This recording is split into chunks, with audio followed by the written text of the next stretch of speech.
All right, let's dive a little deeper into these Final Four teams with two guys who've been discussing them all season long, college basketball writers Matt Norlander and Gary Parrish. Gentlemen, let's start with the team who's had the toughest road to the Final Four. Matt, start us off. I'm going to say it's Miami, although there's a compelling argument to be made for San Diego State. Miami had to get through my predicted national champion. Erroneously predicted, I admit it right here on the show. I had Houston winning it all, so it had to get through the 1 seed there. Obviously had to get through the 2 seed in Texas that won the Big 12 championship and was playing so well and, frankly, was on its way to winning that game until Miami wrestled away in the final few minutes. Also had to beat 4 seed Indiana, which was playing exceptionally well. I was there. I was in Albany, and Miami shutting down Indiana was incredible. And then, oh, by the way, it started this whole thing by playing Drake, a 12. And if you go back to the days leading up to that first round, Drake was the most common 12/5 pick, and the predictive metrics actually projected the most likely 12/5 to be Drake over Miami. That didn't happen. So the Canes are my pick. They have absolutely earned it by taking the highest possible seed en route to get to Houston. Matt's exactly right here. Miami is the correct answer. When you are seeded 5th in the NCAA tournament, which is what the Hurricanes were, literally the toughest path you can take is a game against a 12 seed, then a 4, then a 1, then a 2. And that is exactly what Miami has done. The Hurricanes have been underdogs in each of their past 3 games by 2 points to Indiana, 7.5 to Houston, and 3.5 to Texas. So it is impressive anytime you get to a Final Four. I don't know that there's anything that is actually can be reasonably labeled an easy path. But certainly Miami's path has been literally as difficult as it could have been once they were seeded where they were seeded. Both Miami and FAU played only 1 seed that was lower than them. UConn and San Diego State each played 3. Gary, who has done the most impressive coaching job up to this point? Dusty May at Florida Atlantic. Let's just keep it simple. He's got Florida Atlantic in the Final Four. You know, San Diego State is from a league that operates outside of the traditional power structure, but the Aztecs have been good for a long time. First under Steve Fisher, then under Brian Dutcher. It's not what I predicted San Diego State would be in this Final Four, but broadly speaking, it's not hard to imagine that program being in a Final Four. Florida Atlantic has no real basketball history to speak of. They entered this tournament with 0 NCAA tournament wins in their history. They didn't start playing basketball until the 80s, which means I started playing basketball before Florida Atlantic started playing basketball. Not well. They've certainly gotten better at it than I ever did, but it's just wild to think about. There was a point in my life where this school that's in the Final Four didn't even play men's Division I basketball. By the way, Florida Atlantic, been good all season, but wasn't supposed to be. Picked 5th in the preseason Conference USA poll. So to go from that to be sitting here 35-3 and 2 victories from a national championship, Dusty May deserves every Coach of the Year award you can give him, as far as I'm concerned. GP and I are on the same page, but I'm going to give a quick nod before I talk Dusty. Brian Dutcher has coached his team to allowing opponents just 57.3 points in the NCAA tournament. The number is actually even lower if you go back to the Mountain West tournament. And remember, Alabama, very trendy national title pick, number 1 overall seed. San Diego State shut them down and really put the clincher on Brandon Miller having a bad tournament. So I am narrowly taking Dusty May over Brian Dutcher because what San Diego State has done has been outrageously good. But Dusty May is the answer for the reasons that GP laid out. And then as someone who was at MSG and watched this team in person shut down a top 2 defense in the country in Tennessee, just turn off that water and impressively just refuse to rattle. And then they go up against Marquise Noel, Keontae Johnson, Kansas State, the big homecoming for Marquise Noel, and to outlast Kansas State. It is Dusty May has this team believing. It was after the win against Tennessee in the locker room that the cameras caught it, where he said, "Hey guys, 3 more," and he meant 3 more wins to win the national championship.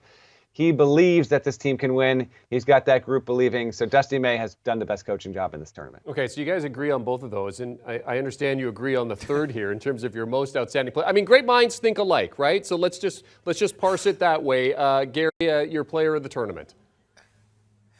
I will say we got these emails individually. We did not copy off of each other, and yet we're reaching the same conclusions over and over again.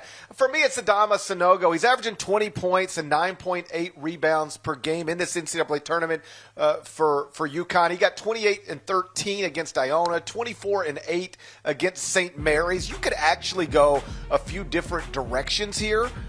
Even a few different directions on the UConn roster, but to this moment in time, I think Adama Sanogo has been the most outstanding player, at least a player on one of the teams that's still competing for a national championship that we've had in this NCAA tournament.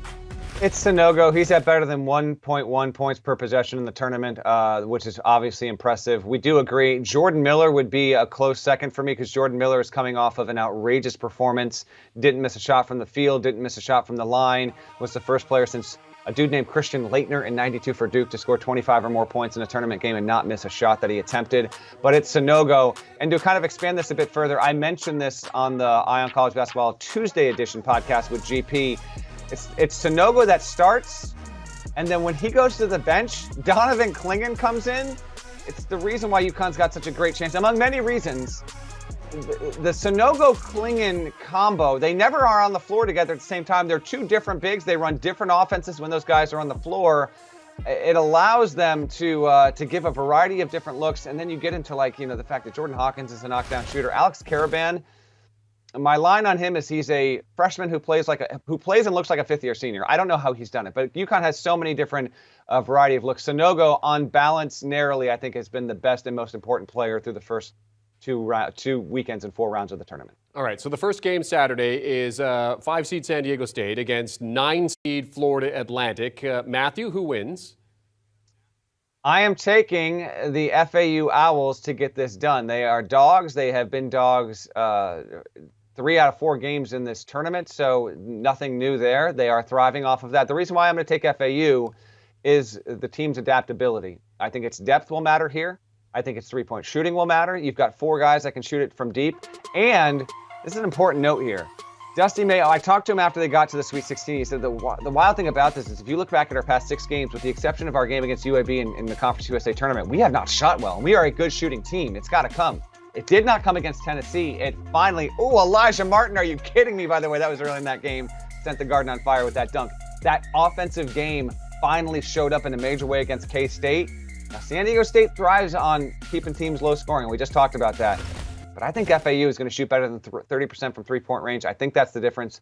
And I think it wins close and cracks 60 against the Aztecs on Saturday night. And you just wonder how much turnovers are going to play a factor in that game as well. Florida Atlantic becoming known for turning the ball over. Aztecs currently favored by 2.5, depending on where you look. The total sitting at 132. All right, the late game has 5-seed Miami against 4-seed UConn. Who advances to the Natty here, Gary? I think UConn wins the game. UConn is now not only the favorite to win the national championship, but it's minus 125 to win the national championship in the betting markets, meaning right now you're better off having UConn than the field. I would take Miami plus the points. Keep in mind, Miami, as previously noted, has already won 3 times in this tournament as an underdog. I won't be shocked if the Hurricanes do it again. I would take the plus 5.5, but strictly picking a winner, I think UConn advances, and Dan Hurley is coaching for a national championship on Monday night. Well, and the Hurricanes are plus 5.5. As you said, Gary, take those points, and the over-under sitting at 149 and a hook. Okay, so you guys have your final 2. Matt, give us your pick to win the national championship.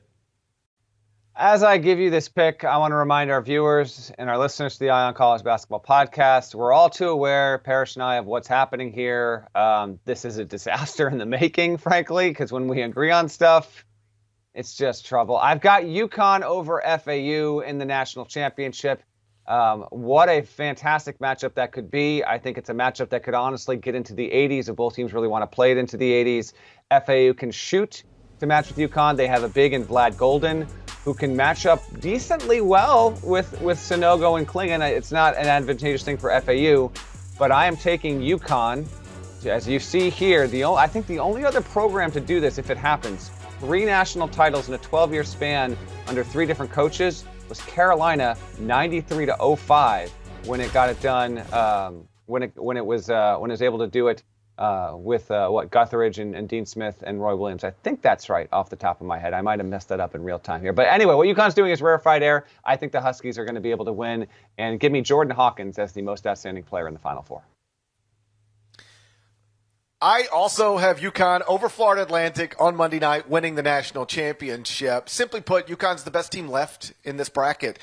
Don't get caught up on the 4 next to its name, because this is not a 4 seed in terms of potential, in terms of ability. It's a 4 seed because they lost 6 of 8 games during a stretch in late December, early January, and that dinged up the resume to a point to where they were never going to get the seed that lined up with where they are in the predictive metrics. But this is a team that's been top 6 at KenPom since December, every day without exception. Number 1 at KenPom right now.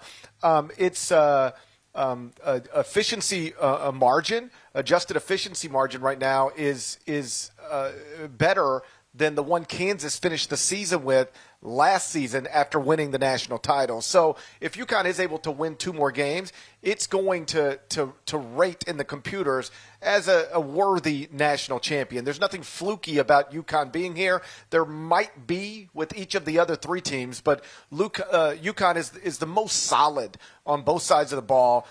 They've got the best roster. There's a reason why the Huskies are favored, and I suspect that they'll be able to get this done. College basketball writers Matt Norlander and Gary Parrish agreeing on everything as we take a deep dive into the Final Four. Thanks, gentlemen. For more from the fellas, be sure you're listening to the Eye on College Basketball podcast. Latest episode, Matt and Chip Patterson breaking down the Elite 8 games, reflecting on the most surprising Final Four runs in history. Download and follow the Eye on College Basketball podcast wherever you get your podcasts. Do you want a sports network that delivers everything that matters about the game? The highlights, the picks, the instant analysis, no yelling, no fake debates, no politics. Hit the subscribe button and never miss a moment.